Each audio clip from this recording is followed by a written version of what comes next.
தேவனங்கள் ஒவ்வொருவருக்கும் கட்டளையிட்டார். ஆமென். தேவனுடைய நாமம் மாத்திரம் இந்த இடத்துல மகிமைப்பட்டதுக்காக நன்றி. மீதியான ஒவ்வொரு வேளையிலும் கர்த்தருடைய கரம், பரிசுத்த ஆவியானவருடைய வழி நடத்துதல் எங்கள் ஒவ்வொருவரையும் ஆளுகை செய்யும்படியாய் தாழ்த்தி ஒப்பு கொடுக்கும். பகுதிக்காக வருவோம். ஆண்டவரே, இந்த நாளும் நீங்க என்ன மன்னாவை தர தேவசித்தமா இருக்கிறீங்களோ கர்த்தாவே, ஆவியானவரே நீங்க பேசுங்க. அன்பு சகோதரனை மறைத்து நீங்க வெளிப்படும்படியாய் தாழ்த்தி ஒப்பு கொடுக்கிறோம். சத்தியத்தை அறிவீர்கள், சத்தியம் தான் உங்களை விடுதலையாக்கும் என்று உங்களுடைய ஜீவன் உள்ள வார்த்தைக்கு நேராக எங்களை தாழ்த்துகிறோம், கருமையாக்குறோம். நீங்க பேசுங்க ஆவியானவரே. ஆமென். எங்களை தாழ்த்துகிறோம் இயேசு கிறிஸ்துவின் நாமத்தில் பிதாவே, ஆமென். உங்களுடைய நேரம். ஆமேன், ஆமேன். இயேசு கிறிஸ்து சுகமாக்குகிறார் என்ற இணைப்பிலே வந்திருக்கிற ஒவ்வொரு பிள்ளைகளையும் வாழ்த்தி வரவேற்கிறேன். நிச்சயமாகவே இயேசு கிறிஸ்து ஆவி, ஆத்துமா, சரீரத்திலே ஒரு பூரண சுகத்தை கொடுக்கிற ஒரு ஜீவனுள்ள தெய்வமாக இருக்கிறபடியினாலே ஆண்டவருடைய வார்த்தை சொல்லுகிறது, நானே உன் பரிகாரியாகிய கர்த்தர். ஆண்டவர் எல்லாவற்றிற்கும் எங்களுக்கு பரிகாரியாக இருக்கிறார். அதனால் இந்த வேளையிலும் இயேசு கிறிஸ்துவின் வெளியேறப்பெற்ற இரத்தத்தினால மீட்கப்பட்டவர்களாக அவருடைய பிள்ளைகளாய் இருக்கிற உங்களோடு கூட நான் இருக்கிறதில் மிகவும் மகிழ்ச்சி அடைகிறேன். இந்த வேளையிலும் நாங்கள் ஆண்டவரை நோக்கி பார்ப்போம். பிதாவே, இந்த வேலைக்காக நன்றி சொல்லுகிறோம். ஆண்டவரே, அப்பா உம்முடைய பிள்ளைகளாக உம்மை தொழுது கொள்ளும்படி ஆண்டவரே இந்த இடத்திலும் ஆண்டவரே எங்களை கூட்டி சேர்த்தீங்க. அப்பா, எங்கள் மத்தியில் நீங்கள் இருக்கிறபடியினால நன்றி சொல்லுகிறோம். 2-3 பேர் என்னுடைய நாமத்தினால் எங்கே ஒருமனப்பட்டிருக்கிறார்களோ அவர்கள் மத்தியிலே நான் இருக்கிறேன் என்று சொன்னவர் எங்கள் மத்தியிலே நீங்கள் இருக்கிறீங்கப்பா. பரிசுத்த ஆவியானவர் எங்களோடு பேசுகிற தெய்வமாக இருக்கிறபடியால் நன்றி சொல்லுகிறோம். ஆண்டவரே, இந்த வேளையிலும் வந்திருக்கிற ஒவ்வொரு பிள்ளைகளுக்கும் ஆண்டவரே இம்மட்டும் உதவி செய்ய தெய்வம். ஆண்டவரே, இனிமேல் நீங்கள் எல்லா தேவைகளையும் சந்தித்து வியாதிகளை சுகமாக்கி ஆண்டவரே சமாதானம் சந்தோஷத்தினால நிரப்பி ஆண்டவரே நீங்கள் ஆசீர்வதிக்கிற ஜீவனுள்ள தெய்வமாக இருக்கிறபடியால நன்றி சொல்லுகிறோம். வந்திருக்கிற ஒவ்வொரு பிள்ளைகளையும் ஆண்டவரே உங்களுடைய அன்பின் கரங்கள் ஒப்பு கொடுக்கிறோம். ஒவ்வொரு பிள்ளைகளையும் இயேசு கிறிஸ்துவின் நாமத்தினால நான் ஆசீர்வதிக்கிறேன். ஆண்டவரே, நீங்கள் ஆசீர்வதிக்கிறவர்களை நான் ஆசீர்வதிப்பேன் என்று நீங்கள் சொல்லியிருக்கிறீங்களா ஆண்டவரே. அவருடைய சகல தேவைகளும் ஆண்டவரே சந்திக்கப்படுவதாக. வியாதிகள், பலவீனங்கள், சோர்வுகள் இயேசு கிறிஸ்துவின் நாமத்தினாலே விலகி போவதாக. எல்லா அசுத்தாவிகள், பலவீனப்படுத்துகிற ஆவிகள், பொல்லாத ஆவிகளை இயேசு கிறிஸ்துவின் நாமத்தினாலே வியாதிகளை கொண்டு வருகிற, வலிகளை கொண்டு வருகிற எல்லா விதமான ஆவிகளும் இயேசு கிறிஸ்துவின் நாமத்தில் விலகி போகட்டும். பரிசுத்த ஆவியானவரே, எங்கள் ஒவ்வொருவரை நீர் முழுவதுமாக ஆளுகை செய்யும். ஆவியானவர் தாமே எங்கள் ஒவ்வொருவரோடு நீங்கள் பேசுவீராக. ஆண்டவரே, உங்களுடைய நாமத்தை நீங்கள் மகிமைப்படுத்துவீராக. உங்களுடைய வல்லமை வெளிப்படட்டும், உங்களுடைய இரக்கங்கள், கிருபைகள் வெளிப்படட்டும். ஆண்டவரே, உங்களுடைய நாமத்தை மகிமைப்படுத்தும்படியாக இயேசு கிறிஸ்துவின் வல்லமை உள்ள நாமத்தினால ஜெபிக்கிறோம் எங்கள் ஜீவனுள்ள நல்ல பிதாவே. இந்த வேளையிலும் கர்த்தர் ஒவ்வொருவரோடும் பேசுகிற தெய்வமாக இருக்கிறபடினால நான் ஆண்டவருக்கு நன்றி சொல்லுகிறேன். வந்திருக்கிற ஒவ்வொரு பிள்ளைகளையும் நிச்சயமாகவே ஆண்டவர் இம்மட்டும் ஆசீர்வதித்து பேசி பாதுகாத்து வழிநடத்தி கொண்டு வந்த தெய்வம் இந்த நாளிலும் உங்களை முழுவதுமாக நிறைவாக ஆசீர்வதிப்பார், தேவைகளை சந்திப்பார் என்று சொன்னால் எங்களுடைய தேவன் சர்வ வல்லமை உள்ளவர் எங்கள் மத்தியிலே இருக்கிறபடினால ஆண்டவர் இந்த நாளிலும் பரிசுத்த ஆவியானவர் எனக்கு எதை ஞாபகப்படுத்துகிறாரோ அதை நான் உங்களோடு பகிர்ந்து கொள்ள போகிறேன். நான் ஒரு பிரசங்கம் பண்ண இங்கே வரவில்லை. நாங்கள் ஆண்டவருடைய வசனத்தை ஒருவர் நாங்கள் பகிர்ந்து ஆவிக்குரிய ஜீவத்தில் பலப்படும்படியாக நீங்கள் கூட ஆண்டவர் ஒரு தீர்க்க தரிசனங்களையோ ஒரு வெளிப்பாடுகளையோ ஆண்டவர் உங்களுக்கு சொல்லுவாராக இருந்தால் நீங்கள் பகிர்ந்து கொள்ளலாம். என்னோட கூட நான் இப்பொழுதும் தேவனுடைய வசனத்தை மற்றவர்கள் சொல்ல கேட்கறது தான் நான் அதிகமாக விரும்புவேன். ஆனாலும் ஆண்டவர் எங்கள் மூலமாக மற்றவர்களை தேற்றோடும் என்று சொல்லி விரும்பும் பொழுது அதுக்கும் நாங்கள் இடம் கொடுக்க வேண்டியவர்களாக இருக்கிறோம். இந்த வேளையில் நான் எபிரேயர் 3ஆம் அதிகாரம் 13ஆம் வசனத்தை நான் உங்களுக்கு ஞாபகப்படுத்துகிறேன். உங்களில் ஒருவனாகிலும் பாவத்தின் வஞ்சனையினாலே கடினப்பட்டு போகாதபடிக்கு இன்று எனப்படும் அளவும் நாடோறும் ஒருவருக்கொருவர் புத்தி சொல்லுங்கள். இப்போ ஒவ்வொரு நாளும் நாங்கள் இந்த ஒரு பொல்லாத ஒரு பிரபஞ்சத்திலே நாங்கள் வாழ்ந்து கொண்டிருக்கிறோம். வஞ்சனை, ஏமாத்து, அது பிசாசு எப்படியாவது எங்களை வஞ்சித்து, ஏமாத்தி ஆண்டவரை விட்டு பிரித்து விடும்படியாக எங்களை பாவம் செய்ய தூண்டி, அநேக காரியங்களை கொடுத்து தேவனை விட்டு பிரிக்க வேண்டும். அதுதான் பிசாசினுடைய முழு வேலையாக இருக்கிறது. அதுக்கு பல வழிகளை பிசாசு பயன்படுத்துவார். அப்ப தேவனுடைய பிள்ளைகள் நாங்கள் ஒருவருக்கொருவர் புத்தி சொல்லி பலவீனர்களை தாங்கி எந்த வழியினால ஒரு மனுஷனை பிசாசு தாக்குகிறான் என்று நாங்கள் அடையாளம் கண்டு அவர்களை அதிலிருந்து காப்பாற்றி அவர்களை சரியான வழியில நடத்த வேண்டியது ஒவ்வொருவருடைய கடமையாகவும் இருக்கிறது.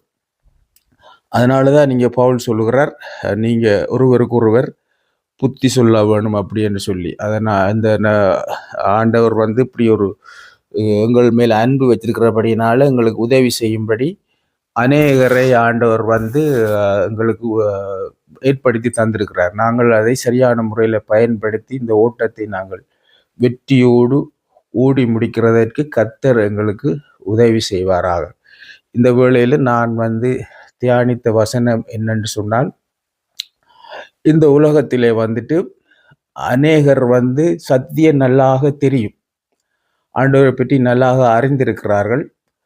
ஆனாலும் அவர்களுடைய உள்ளத்திலே ஒரு கேள்வி என்னென்று சொன்னால், இந்த இயேசு கிறிஸ்துவனுடைய வழியை நாங்கள் பின்பற்றி ரட்சிக்கப்பட முடியுமா என்று சொன்னால், அவ்வளவு பரிசுத்தமுள்ள தெய்வம், அவருடைய போதனைகள் இவைகளையெல்லாம் நாங்கள் கை கொண்டு நித்திய ஜீவனை, பரலோக ராஜ்யத்தை சுதந்திரத்து கொள்ள முடியுமா அப்படி என்று சொல்லி அநேகருடைய கேள்வி. அவருடைய அவிசுவாசத்தினாலே நாங்கள் சொல்லுகிறதை அவர்கள் கேட்கக்கூட விரும்புகிறது கிடையாது. தாங்கள் எப்படியோ உலக அளவு நாங்கள் வாழ்ந்துட்டோம், அதே போல நாங்கள் வாழ்ந்து விடுவோம் அப்படி என்று சொல்லித்தான் அநேகருடைய மனசிலே ஓடிக்கொண்டிருக்கிறது. இது இன்றைய மக்களுடைய காலத்தில் அல்ல, இயேசுவோடு வாழ்ந்த சீசர்களுடைய மனநிலைமையும் அப்படித்தான் இருந்தது. அங்கே பேதுரு மத்தேயு 10ஆம் அதிகாரம் 25, 26 நான் உங்களுக்கு வாசி காட்டுகிறேன். அவர்களுடைய சீசர்கள் 24 வாசிக்கிறேன். மேலும் ஐஸ்வர்யவான் தேவனுடைய ராஜ்யத்தில் பிரவேசிப்பதை பார்க்கிலும் ஒட்டகமானது ஊசியின் காதிலே நுழைவது எளிதாயிருக்கும் என்று உங்களுக்கு சொல்லுகிறேன் என்றார். அவருடைய சீசர்கள் அதை கேட்டு மிகவும் ஆச்சரியப்பட்டு, அப்படியானால் யார் ரட்சிக்கப்படக்கூடும் என்றார்கள். இயேசு அவர்களை பார்த்து, மனுஷரால் இது கூடாதுதான், தேவனால் எல்லாம் கூடும் என்றார். இப்ப இங்க இயேசு என்ன சொல்ல வருகிறார்ன்னு சொன்னால், மனுஷனுடைய அறிக்கை, அவனுடைய விசுவாசம், அவன் என்ன சொல்றான்னு சொன்னா, இயேசுவினுடைய உபதேசத்தை கேட்டுட்டு யார் ரட்சிக்கப்படக்கூடும், யார் பரலோகம் போக முடியும் இவருடைய உபதேசத்தை கேட்டு அப்படி என்று சொல்லுகிறார். ஆனா இயேசு அங்க என்ன பதில் சொல்றாருன்னு சொன்னா, ஆமா நீங்க சொல்றது உண்மைதான், இது மனுஷர்களால இது முடியாதது. இப்ப மனுஷர்களால முடியாதுன்னு சொன்னா அப்ப என்ன சொல்ல வர்றார்? அதான் சொல்றார், தேவனால எல்லாம் கூடும் அப்படி என்று சொன்னால், இப்ப மனுஷர்கள் செய்ய வேண்டியது என்ன செய்யணும்னு சொல்லி அவர் எதிர்பார்க்கிறார். அப்படின்னு சொன்னா, உங்களால முடியல அப்படின்னு சொன்னா நீங்க என்னிடத்துல விட்டுடுங்க. நீங்க அவரிடத்துல நாங்கள் எங்களுடைய வாழ்க்கையை நாங்க ஒப்பு கொடுக்கும் பொழுது, இப்போ எங்களால நாங்க ஒரு சின்ன பிள்ளை இருக்குது, ஒரு 10 கிலோ பாரத்தை அதால தூக்க முடியாது, கொண்டு வர முடியாது. அப்ப தகப்பனிடத்துல சொல்லுது, அப்பா இதை நீங்க எனக்காக கொண்டு வந்து சாருங்க. அதே போல நாங்கள் எங்களுடைய வாழ்க்கையில நாங்க சுமக்க முடியாத பாரங்கள், கவலைகள், அதனாலதான் இந்த பாட்டு படித்தோம், கர்த்தர் மேல உள்ள பாரத்தை வைத்து விடு அப்படி என்று சொல்லி. அதே போல அதாவது பலத்தினாலும் அல்ல, பராக்கிரத்தினாலும் அல்ல, என்னுடைய ஆவியினாலே ஆகும் என்று சொல்லி ஒரு சகோதரி சொன்னாங்க. அதே போல எங்களுடைய பலத்தினாலேயோ எங்களுடைய பராக்கிரமத்தினாலேயோ எதுவும் நடக்க போறது கிடையாது. நாங்கள் பரிசுத்த ஆவியானவருக்கு எங்களுடைய வாழ்க்கையை நாங்க ஒப்புக் கொடுக்கும் பொழுது, பரிசுத்த ஆவியானவரை முழுவதுமாக நாங்க சார்ந்து வாழும் பொழுது, எங்களால எது எது எல்லாம் முடியாது அப்படி என்று சொல்லி நாங்க நினைத்திருக்கிறோமோ, தேவன் அதை எங்களுக்கு முடித்து காட்டுவார். எங்களுக்காக அதை செய்து தருவார். நாங்கள் செய்ய வேண்டியதெல்லாம் எங்களை முழுவதுமாக ஆண்டவருடைய கரங்களிலே ஒப்புக் கொடுத்து ஜெபம் பண்ணுகிறதா. அப்படி நாங்கள் முடியாது, இயலாது அப்படி என்று சொல்ற எல்லாவற்றையும் தேவன் எங்களுக்காக செய்து தருவார். வியாதியோ, பலவீனங்களோ, சோர்வுகளோ எதுவாக இருந்தாலும் நாங்க முழுவதுமாக ஆண்டவருடைய கரங்களிலே நாங்கள் ஒப்பு கொடுக்க வேண்டும். நான் சின்ன வயசிலிருந்து நான் எல்லா விதமான பாடுகள், இழப்புகள், வியாதிகள், மரண தருவாயில கூட நான் போயிட்டு வந்திருக்கிறேன். ஒரு மனுஷனுடைய வாழ்க்கையில ஒரு 3 பகுதியாக நாங்க பிரிக்கலாம். அதாவது ஆண்டவரை அறியாத ஒரு நிலைமை, ஆண்டவரை அறிந்ததுக்கு அப்புறம் ஒரு வாழ்க்கை, அப்படி நாங்க தேவனோடு அற்புதங்களை பெற்று அதோட பரலோக ராஜ்யத்துக்குரிய ஒரு வாழ்க்கை, நித்திய ஜீவன். அப்ப நாங்க ஆண்டவரை நாங்க அறியாமல் இருக்கும் பொழுது தேவன் எங்களுக்கு ரட்சிப்பின் வசனங்களை தருகிறார். நானே வழியும் சத்தியமும் ஜீவனுமாயிருக்கிறேன், என்னால் எல்லாம் ஒருவனும் பிதாவினிடத்தில் வரான் அப்படி என்று சொல்லிட்டு என்னை விசுவாசிக்கிறவன் நித்திய ஜீவனை பெற்றுக்கொள்வான் அப்படி என்று சொல்லி நாங்கள் ஆண்டவரை அறியாமல் இருக்கும் பொழுது ரட்சிப்புக்குள்ள அவர் நடத்துகிறார். பிறகு பரிசுத்த ஆவியினுடைய அபிஷேகத்துக்குள்ளாக எங்களை நடத்துகிறார். அந்த வண்ணமாக ஆண்டவர் அப்படி நடத்தி கொண்டு வரும் பொழுது ஒவ்வொரு கட்டத்திலையும் எங்களுடைய வாழ்க்கையில ஒரு பிரச்சனைகள் வரும். அந்த நேரங்களில் தேவன் எங்களோடு கூட இருந்து ஆலோசனை கொடுக்கிறவராக இருக்கிறார். அப்படி நாங்க வியாதியில, நான் மரண தருவாயில டாக்டரால கைவிடப்பட்டு நான் இருந்த பொழுது கூட ஆண்டவர் என்னோட பேசுகிற வசனம் அப்படி நாங்க ஆண்டவரிடத்துல நான் வாஞ்சித்தது அப்படி என்று சொன்னால், அதாவது நான் மரித்தால் பரலோகம் பெற வேண்டும் அப்படி என்ற ஒரு ஆண்டவரோட அப்படி ஒரு ஜெபத்தை தான் நான் பண்ண வழியா என்னுடைய வருத்தம் சுகமாக வேணும் என்று சொல்லி நான் பெருசு அளவுக்கு எதிர்பார்க்கவில்லை. அந்த வருத்தமான சூழ்நிலையிலும் பரிசுத்த ஆவியானவர் எனக்குள்ள இருந்தபடியினால நான் வருத்தமாக இருக்கிறேன் என்ற ஒரு கவலையே எனக்கு இல்லாமல் நான் இருந்தேன். நல்ல சந்தோஷம், சமாதானமாக.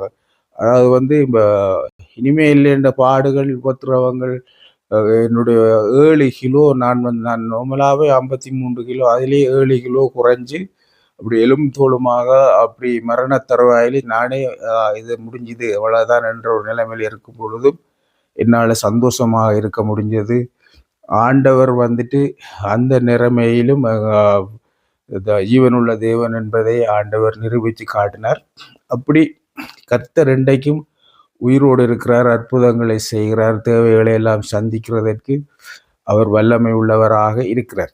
அப்ப ஆண்டவர் நாங்கள் பரிசுத்த ஆவியினுடைய அபிஷேகத்தை பெற்றதுக்கு அப்புறமும் எப்படி நாங்கள் வாழ வேண்டும், எப்படி அந்த பரிசுத்த ஆவியானவரை நாங்கள் காத்து அப்படி என்று சொல்லிட்டு நாங்க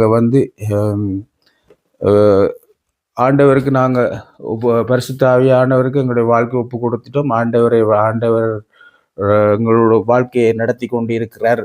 அப்படி இருக்கும் பொழுது நாங்க எல்லாம் முடிஞ்சது அப்படி என்று இல்லை. அதாவது நாங்கள் பரிசுத்த ஆவியினுடைய அபிஷேகத்தை பெற்றதுக்கு அப்புறம்தான் எங்களுடைய வாழ்க்கையில போராட்டங்கள், பிரச்சனைகள் எல்லாம் வருகிறது. இப்போ எபேசியர் எழுதின 4ஆம் அதிகாரம் 27ஆம் வசனத்தில் பிசாசுக்கு நாங்கள் இடம் கொடுக்க கூடாது. பிசாசுக்கு நாங்கள் இடம் கொடுக்கும் பொழுது எங்களுடைய வாழ்க்கையில நிறைய பிரச்சனைகள், போராட்டங்கள் எங்களுடைய வாழ்க்கையில வரும். எபேசியர் 4:27 நான் வாசிக்கிறேன் பாருங்க. பிசாசுக்கு இடம் கொடாமல் இருங்கள். அப்ப பரிசுத்த ஆவியினுடைய அபிஷேகத்தை நாங்க பெற்று ஆண்டவருடைய பிரசன்னத்துல நாங்க வாழ்ந்து கொண்டிருக்கும் பொழுது பிசாசு எப்படி எங்களுக்குள்ள வரலாம் அப்படி என்று சொல்லிட்டு பல விதத்திலையும் எங்களோட போராடுவார். அப்ப நாங்க பிசாசுக்கு நாங்க இடம் கொடுக்கோம்னு சொன்னா பல விதமான பிரச்சனைகள், வியாதிகள், பலவிதமான துன்பங்கள் எங்களுடைய வாழ்க்கையில வருகிறதற்கு சான்ஸ் இருக்குது. இப்போ உதாரணத்துக்கு நான் வந்து இந்த கோவிட் வியாதியில பாதிக்கப்படும் முதலாவது கிழமை எங்கட விட்டு ஜெப கூட்டம் நடந்தது. அப்பொழுது ஒரு சகோதரி வந்து சொன்னாங்க, அதாவது வந்து திருடன் திருடவும் கொல்லவும் அழிக்கவும் வருவானேயன்றி வேறொன்றுக்கும் வரான். நானோ அவைகளுக்கு ஜீவன் உண்டாகவும் அது பரிபூரணப்படவும் வந்தேன். அப்போ நான் எங்களுடைய வீட்டில் அந்த நேரத்தில் பிசாசு வந்து பயங்கரமாக கிரியை செஞ்சு கொண்டிருந்தேன். நாங்கள் வந்து ஆண்டவருக்குள்ள சரியான நிலைமையில் இல்லை. நான் பரிசுத்த ஆவியுடைய அபிஷேகத்தை பெற்றிருந்தாலும் நாங்கள் வந்து கவனக்குறைவாக இருந்தேன். அதாவது வந்து நல்ல ஜெபம் இல்லை, ஆண்டவருக்கு ஆண்டவரோட நல்ல உறவில்லை, வேலை வீடு அப்படின்னு சொல்லிட்டு அப்படி இருந்தபடியினால சரியான முறையில் குடும்பத்தை கவனிக்கல. அப்போ வீட்டில் குடும்பத்தில் எல்லாம் பயங்கர பிரச்சனை. அப்போ ஆவிக்குரிய ஜீவியத்தில் நான் சரியான நிலைமையில் இல்லாத பொழுது இந்த வார்த்தை எனக்கு வந்தது. அப்படி இருந்து நாங்கள் வந்து அந்த சரியான ஒரு நடவடிக்கை எடுக்காதபடியினால ஒரு மரண தருவாய்க்குள்ள போக வேண்டிய ஒரு சூழ்நிலை வந்தது. அதனால தான் நீங்கள் எபேசியர் நிறுவனம் முழுக்க ஒரு ரட்சிக்கப்பட்ட, அதாவது வந்து விசுவாசிகளுக்கு கிறிஸ்து இயேசுவுக்குள்ளே இருக்கிற பரிசுத்தவான்களுக்கு எழுதப்பட்ட ஒரு நிறுவனம் தான் இந்த நிறுவனம். இப்போ பரிசுத்தவான்களுக்கு அவர்களுக்குத்தான் ஆண்டவர் சொல்றார், நீங்க பிசாசுக்கு உங்களுடைய வாழ்க்கையில இடம் கொடுக்காதீங்கோ. யாக்கோபில கூட சொல்லப்பட்டிருக்கிறது, பிசாசுக்கு எதிர்த்து நில்லுங்கள், அப்பொழுது அவன் உங்களை விட்டு ஓடி போவான். அப்போ இது வந்து நாங்கள் ரட்சிக்கப்பட்டு விட்டோம், பரிசுத்த ஆவியினுடைய அபிஷேகத்தை பெற்று விட்டோம் அப்படின்றதோட அது முடிங்கிறது இல்லை. அப்போதான் எங்களுடைய வாழ்க்கையில பிசாசு வந்து பயங்கரமாக இந்த யுத்தங்கள் எங்களுக்கு கொண்டு வருவான். அந்த நேரத்தில் நாங்கள் வந்து கவனமாக இருக்க வேண்டியது அவசியமாக இருக்கு. பாருங்க, இந்த நான் 27 நான் கீழே வரைக்கும் வாசிக்கிறேன். திருடுகிறவன் இனி திருடாமல் குறைச்சல் உள்ளவனுக்கு கொடுக்கத்தக்கதாக தனக்கு உண்டாயிருக்கும்படி தன் கைகளினால் நலமான வேலை செய்து பிரயாசப்பட கடவன். பாருங்க, பரிசுத்தவான்களுக்கு இதை எழுதுகிறார். அதாவது வந்து கிறிஸ்து இயேசுக்குள்ளே இருக்கிறார்கள். அப்போ பரிசுத்த ஆவியை பெற்றும் கிறிஸ்துவுக்குள்ளே இருக்கிறவர்கள் கூட இந்த மாதிரியான நிலைமைகள் அவர்களுக்கும் இருக்கும். கெட்ட வார்த்தை ஒன்றும் உங்கள் வாயிலிருந்து புறப்பட வேண்டாம். பக்தி விருத்திக்கு ஏதுவான நல்ல வார்த்தைகள் உண்டானால் அதையே கேட்கிறவர்களுக்கு பிரயோஜனம் உண்டாகும்படி பேசுங்கள். அப்போ பரிசுத்த ஆவியை பெற்ற ஜனங்களுடைய வாயிலிருந்து கெட்ட வார்த்தைகளும் வெறும் நான் கேட்டிருக்கிறேன் எவ்வளவு பேருடைய வாயிலிருந்து. நல்ல ஊழியம் செஞ்சு தீர்க்க தரிசனம் சொல்லி அப்படி நிறைய கூட்டத்தில் இருக்கிற ஜனங்கள் அவருடைய தனிப்பட்ட முறையில் நான் பழகின பொழுது அவர்கள் கெட்ட வார்த்தை பேசியிருக்கிறார்கள். அன்றியும் நீங்கள் மீட்கப்பட நாளுக்கன்று முத்திரையாக பெற்ற தேவனுடைய பரிசுத்த ஆவியை துக்கப்படுத்தாதிருங்கள். அப்போ பரிசுத்த ஆவி எங்களுக்குள்ளே இருக்கும் பொழுது நாங்கள் இப்படிப்பட்ட காரியங்களை செய்யும் பொழுது அவர் துக்கப்படுகிறார். அப்போ பரிசுத்த ஆவியை பெற்றதுக்கு அப்புறம் நாங்கள் இப்படிப்பட்ட காரியங்களை செய்கிறதற்கு நாங்கள் பிசாசுக்கு நாங்கள் இடம் கொடுப்பமாக இருந்தால் பிசாசு எங்களை கொண்டு இப்படிப்பட்ட காரியங்களை எல்லாம் செய்வார். பரிசுத்த ஆவியை துக்கப்படுத்தார்கள். சகல விதமான கசப்பும் கோபமும் மூர்க்கமும் கூக்குரலும் தூசணமும் மற்ற எந்த துர்க்குணமும் உங்களை விட்டு நீங்க கடவது. ஒருவருக்கொருவர் தயவாயும் மன உருக்கமாயும் இருந்து கிறிஸ்துவுக்குள் தேவன் உங்களுக்கு மன்னித்தது போல நீங்களும் ஒருவருக்கொருவர் மன்னியுங்கள். இப்ப ரட்சிக்கப்பட்ட ஜனங்கள் இந்த எபேசியர் நிருபத்தை இந்த புதிய ஏற்பாடு இந்த காரியங்களை நாங்கள் நன்றாக வாசித்து தியானித்து நாங்கள் எங்களை ஆராய்ந்து பார்க்க வேண்டியது அவசியமாக இருக்கிறது.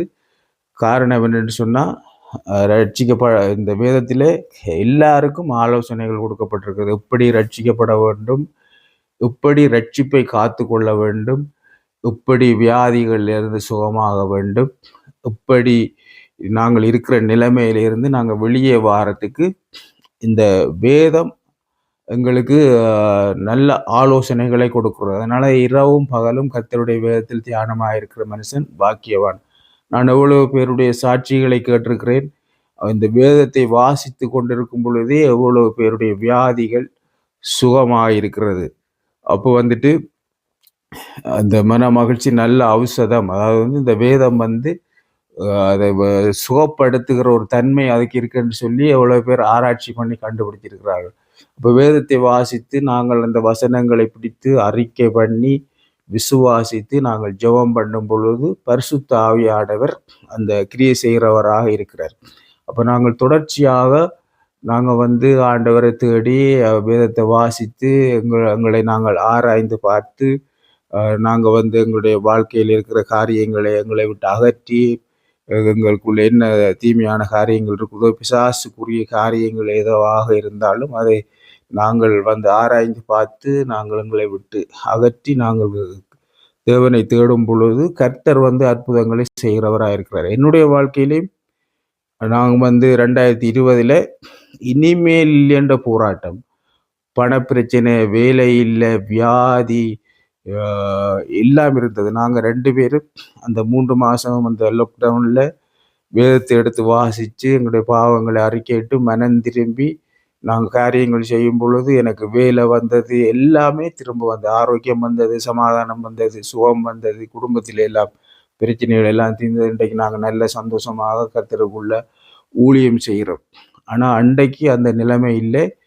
காரணம் நாங்கள் எங்களுடைய வாழ்க்கையை நாங்கள் சரி செஞ்சு கொண்டோம். எங்களுடைய வாழ்க்கையை நாங்கள் பாவங்களை அறிக்கையிட்டு மனம் திரும்பி எங்களுடைய வாழ்க்கையை ஆண்டவருக்கு ஒப்பு கொடுத்து அப்போ ஆண்டவர் டிவியை போட்டால் பேசுவார், வேதத்தை திறந்து வாசிக்கும் பொழுது பேசுவார், வேதத்தை நாங்கள் 2 பேரும் விதட்டும் பொழுது அப்போ ஆவியானவர் எங்களுக்குள்ளே செயல்படுகிறத நாங்கள் பார்த்தோம். அதனால் ஒரே ஒரு வழி இதுதான். எங்களை நாங்கள் ஆராய்ஞ்சு பார்த்து பிசாசு எங்களுக்குள்ளே இருந்து கிரியை செய்கிறானா, பரிசுத்த ஆவியானவர் கிரியை செய்கிறாரா? இதுதான் சிம்பிள். அதாவது நாங்கள் எங்களை ஆராய்ச்சி பார்க்கணும். எங்களுக்குள்ள பரிசுத்த ஆவியானவர் இருந்து எங்களை வழி நடத்துகிறாரா, இல்லை பிசாசு எங்களை நடத்துதா? இப்போ பிசாசு எங்களை அழிவுக்கு நேராக நடத்தி கொண்டு போவான். பரிசுத்த ஆவியானவர் எங்களை ஜீவனுக்கு நேராக நடத்தி கொண்டு போவார். அப்போ நாங்கள் செய்ய வேண்டியதெல்லாம் ஒவ்வொரு தனிப்பட்ட நபரும் பரிசுத்த ஆவியானவர் எனக்குள்ளே இருந்து நடத்துகிறாரா, அல்லது பிசாசு எனக்குள்ளே இருந்து கிரியை செய்கிறார்? இப்போ இதை நாங்கள் ஆராய்ஞ்சு பார்த்து நாங்கள் தனிப்பட்ட முறையில் எங்களுடைய வாழ்க்கையை நாங்கள் ஆண்டவருடைய கரங்கள் ஒப்பு கொடுத்து நாங்கள் ஜெபம் பண்ணும் பொழுது தேவன் எங்களுடைய வாழ்க்கையில் அவர் பட்சபாதம் உள்ள தேவன் கிடையாது. நாங்கள் எங்களை நாங்கள் ஆராய்ந்து பார்த்து எங்களுடைய வாழ்க்கையை ஒப்பு கொடுத்து நாங்கள் ஜெபிக்கும் பொழுது எல்லாருக்குமே தேவன் அற்புதம் செய்வார். அவர் எங்களை நேசிக்கிறார். அவருடைய பிள்ளைகள் நாங்கள் இந்த வேளையில் நாங்கள் ஆண்டவருடைய கரங்களில் நாங்கள் ஒப்பு கொடுத்து ஜெபம் பண்ணுவோம். இப்போதாவே இந்த நல்ல வேலைக்காக நன்றி சொல்லுகிறோம் ஆண்டவரே. இந்த ஆண்டவரே இணைந்து வந்திருக்கிற ஒவ்வொரு பிள்ளைகளையும் உங்களுடைய கரங்கள் ஒப்பு கொடுக்குறோம். எத்தனை நிமிஷம் எடுக்கணும் sister? Hello, praise the Lord. இருக்கிறீங்களா? ஆமா, 30 நிமிஷம். Okay brother. இப்ப நீங்க கிட்டத்தட்ட 25 நிமிஷம் எடுத்து. ஓகே, நான் ஜெபம் பண்ணி முடிக்கிறேன். அப்பாவே ஆண்டவரே, இந்த வேளையிலும் ஆண்டவரே இணைந்திருக்கிற ஒவ்வொரு பிள்ளைகளையும் உங்களுடைய கரங்கள் ஒப்பு கொடுக்குறோம். நீங்க நல்ல தெய்வம் ஆண்டவரே, வல்லமை உள்ளவர், கிருபை உள்ளவர் ஆண்டவரே, அற்புதங்களை செய்கிறவர்.